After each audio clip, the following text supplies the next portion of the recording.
Now, of course, we sell over all price ranges, so it's not just the $1 million plus that we're interested in, and you'll see us marketing properties from, 200,000 plus, but it is exciting talking about the big properties, and it's just fantasy land, isn't it, to be able to look through these properties and just imagine living in them, and it is good fun, I must admit. So, and they've been very active, lots of buyers out there, believe it or not, there's plenty of people around hanging on to their money. It's just a matter of when they find something, parting with it. But there we go. Now let's talk about what's happening in the market. And Stuart Mosley, who's the president of the Urban Development Institute of Australia, SA branch, is in the studio with us today. And he's live. This is an exclusive interview. Welcome, Stuart. Thank you, Anthony. Pleasure to be here. Now, Stuart, before we get into the nuts and bolts, just tell us about Stuart himself.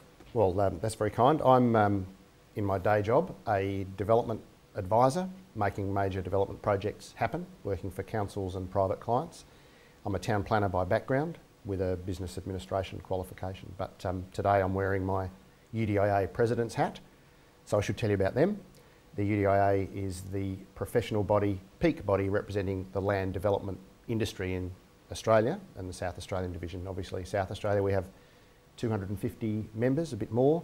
Is that in South Australia? That's in South Australia. Okay. Yep. And they're active in basically projects that turn land into communities. So some of them are active in turning greenfields land into communities. Others are doing that process by redevelopment with, demolition and replacement projects, urban infill projects, urban renewal. So we're the industry group that basically does development projects to create new communities. So Stuart, just to name perhaps a couple of the more high profile ones? Sure, so our members have been responsible for projects like Mawson Lakes, Northgate or Lightsview, as it's now known. Lots of projects, Blakesview, Blake's Crossing, AV Jennings doing air project out in the north. So pretty much any major residential or mixed use project, you'll find a UDIA member behind. Now Stuart, presumably you're involved with Bowden? Our members are involved with Bowden, so there are 4 developers now working on the first stage of the Bowden project, which as you know is a government project, but they have tendered out land to 4 of our members who are building the first stage of townhouses at Bowden. That's right, so and that's increasingly going to be the way of the future. So with that, Bowden and Cheltenham and the Port Adelaide precinct, there's a fair bit happening just down that Western Corridor? The Western Corridor is a priority. The government has said in their 30-year plan that over the next 30 years they want to shift the focus of growth into the existing suburban areas of Adelaide. So projects like Port Adelaide are key, the revitalisation of the city is key, and infill opportunities along our major arterial road and rail corridors are going to be key. So Stuart, before we sort of get into some of the heavy stuff, just explain what's the mood like? How are your members feeling at the moment? Look, it's a tough time for many of our members just because activity is down, but there's optimism that things are definitely trending up. In that context, the government's announcement about first home owner grants, stamp duty concessions and housing construction grants has given a big fillip to our members. We're noticing that there's about twice as many people going through your typical display village now than there was before that announcement, and we're very confident that'll start flowing through to sales in the short term. So there's a high level of optimism about things moving forward. Yeah. Now, for those that are listening today, perhaps you'd like to explain the new rules because they've changed a lot, haven't they? They have. The government has brought in some pretty significant financial incentives to encourage people really to buy or build a new house, either in an infill area or elsewhere. So the first one was the stamp duty concession on off-the-plan apartment purchases in the inner city and the suburbs around the city, and that can be worth up to $21,000 off the price. So how far out does that go? That goes out to basically the inner ring. So I think it's the city and then Bowden and then Gilberton at the moment. Right. So it's targeted very much at fostering apartment projects in that inner suburban area. The other one, the more recent one, is the differential first home owner grant. So there's a certain amount you're eligible for if you buy an existing house. There's roughly double if you are buying a new house. So just the numbers?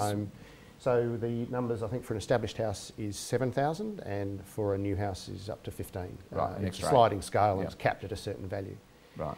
And then the last one, also significant, is a housing construction grant. So for any new build, there's about an $8,500 grant on offer from the government. Lots of our members are offering very good deals to match that. So now is a great time if you're looking to buy or build a new house or apartment, definitely. So Stuart, would it be fair to say that the cost of building has actually come down from market forces as well?